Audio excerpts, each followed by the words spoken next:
Tog'a, o'g'lingizni olib boramizmi? Medallarni bir ko'rsating mana do'stlar. Qishloq joyda xor bo'lib yuribdi do'stlar mana.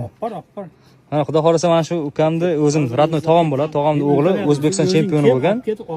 Faqat do'stlar ozgina moliyaviy jihatdan bo'lmaganligi uchun hozir mana qishloqqa kelib qo'ygan. Xudo xolasa nima deymiz? Paddeshka beramizmi bir?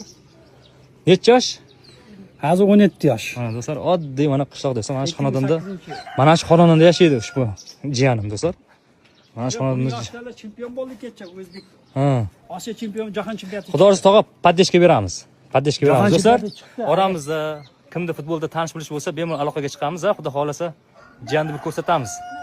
Shunday misol uchun yulduzlar bo'ladi do'stlar, qishloqdan oddiy oiladan chiqqan bo'ladi, lekin qishloqda chetlarida xor bo'lib yuradi.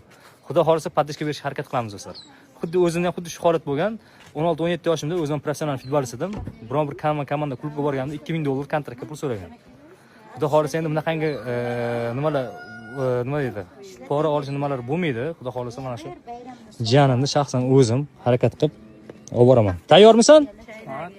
Bo'ldi, xudo xolasa tez orada Toshkentda ko'rishamiz.